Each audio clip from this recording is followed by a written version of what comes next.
At MTradecraft, when we do vulnerability scans and other cybersecurity work for our clients, we want to make sure our clients can use our documentation to quickly and easily respond to any request or demands that a regulator might issue. Towards the end of 2021 and now starting into 2022, we're starting to see an increase in the number of SEC examinations that are focusing specifically on cybersecurity compliance. In this video, I'm going to summarize and share some of the specific requests that we've seen in the latest wave of SEC audits, and I'll show you how we organize related data and structure our compliance folders so that our clients can easily respond to these requests. So, even if you don't hire MTradecraft to do this work for you, you should be able to pick up a few pro tips and tricks on how you might want to organize your firm's cyber compliance folder. My name is Brian Hahn, and I'm the founder and project lead here at MTradecraft. I've been working in this capacity for the past 12 years, and in the decade before that, I held several CCO and COO positions with SEC registered firms, and also have a background doing some private signals intelligence contracting. At MTradecraft, we worked with over 200 SEC registered firms and private military contractors on a variety of different cybersecurity and intelligence related projects. And from that, I feel like we've really drilled in on the optimal way to collect and organize the data necessary for a strong cyber compliance program. Towards the second half of 2021 and now into 2022, the SEC stepped up their enforcement actions, and cybersecurity has been the focus. One of the first items you'll receive is an information request list from the SEC or from whichever regulator. And so to help us build a solid compliance documentation for our clients, we like to compile as many of these request lists as we can so that we can work backwards in building the exact documentation we know is going to be requested.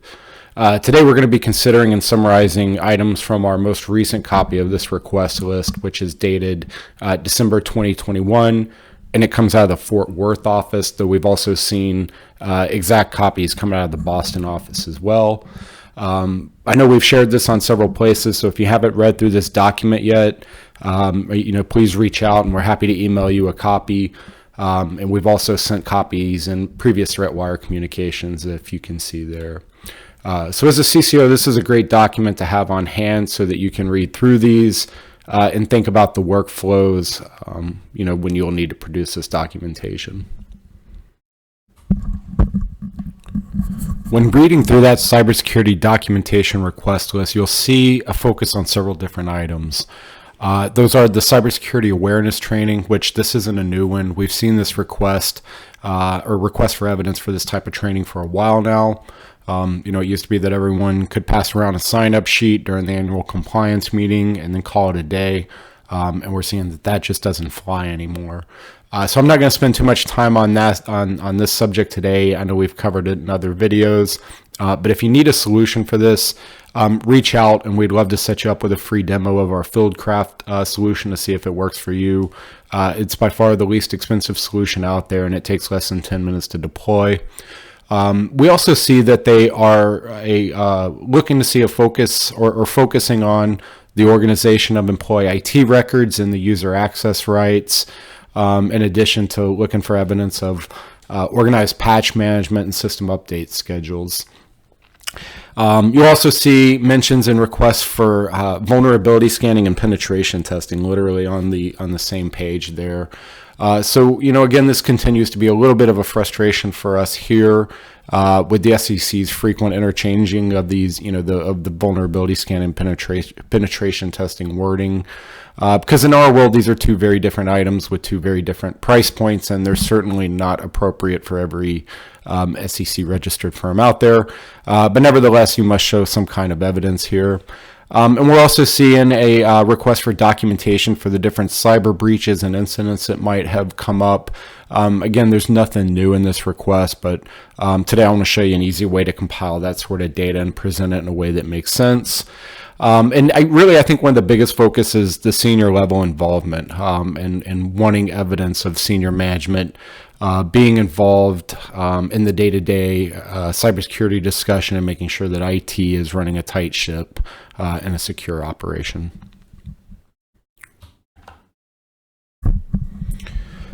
When you read through that list, you'll see there's a lot of information that the SEC requests. And oftentimes that data is located in different locations and needs to be pulled together in a sensible way so that you can easily produce these reports that the regulator may be requesting. And these are workflows that I see firms struggle with the most, and quite frequently where I see people just kind of throw their hands up in the air. So to simplify this task for my clients, I build a cybersecurity dashboard that both the CISO and the CCO can reference.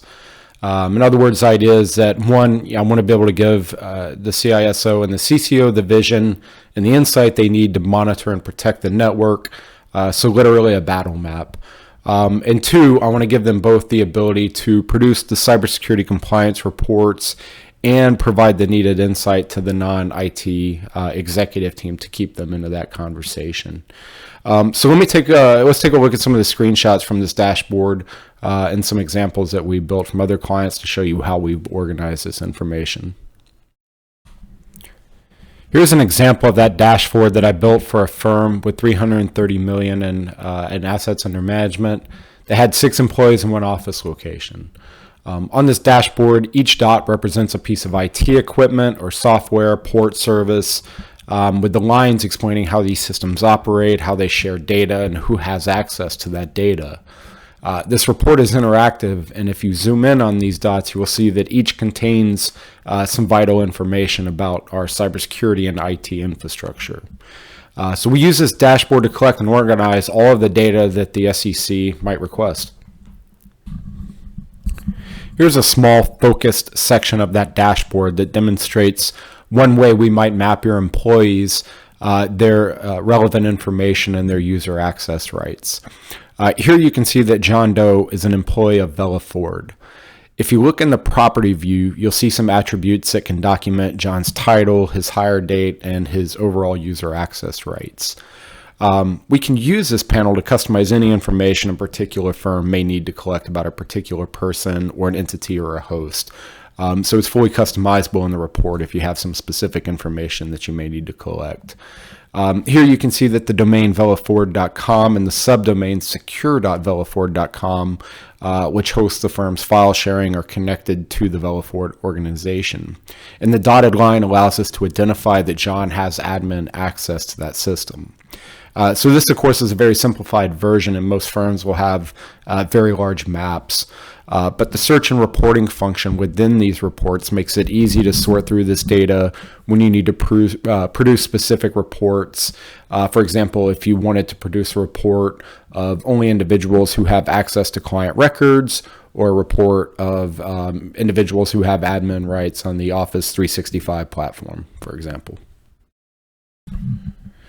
Diving in further, let's zoom in on the secure.velaford.com file sharing dot from the last graph.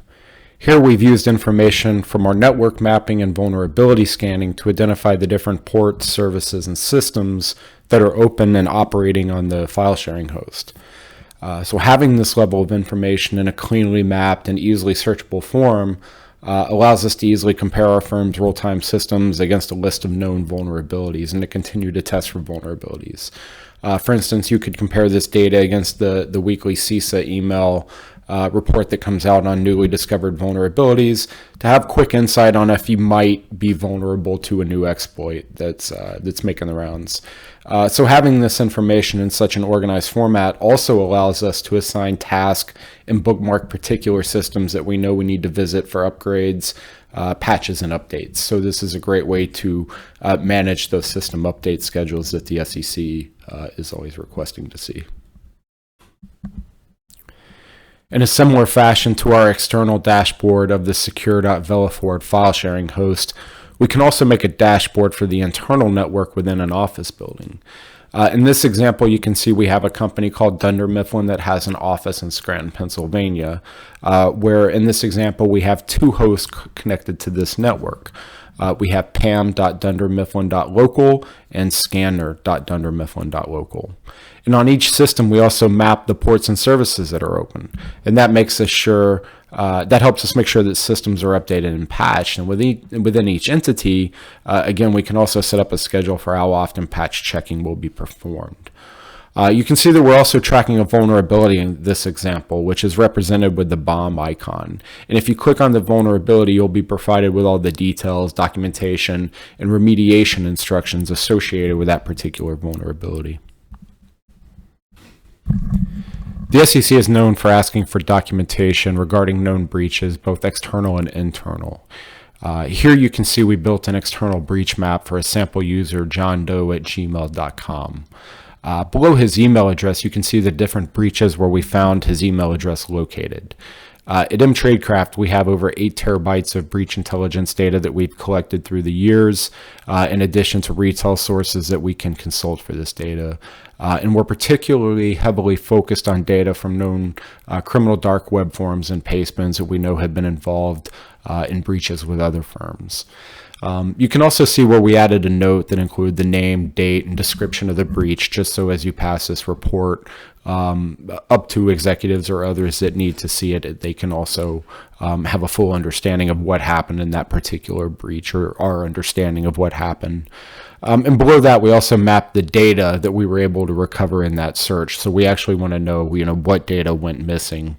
And you can see in this example, we were able, among other things, to recover IP addresses, usernames, passwords, and a photo of the driver's license for johndoe@gmail.com. So the CCO could then take this report and discuss the known breaches with employees to make sure there are no known security issues outstanding. For instance, reusing a password that may have been involved in another breach. So all of the individual maps that we just looked at, again, would combine into one dashboard like this that we would deploy to the firm, so that they could use to continue to update on their own, or have us update, and so that they have access to this type of data.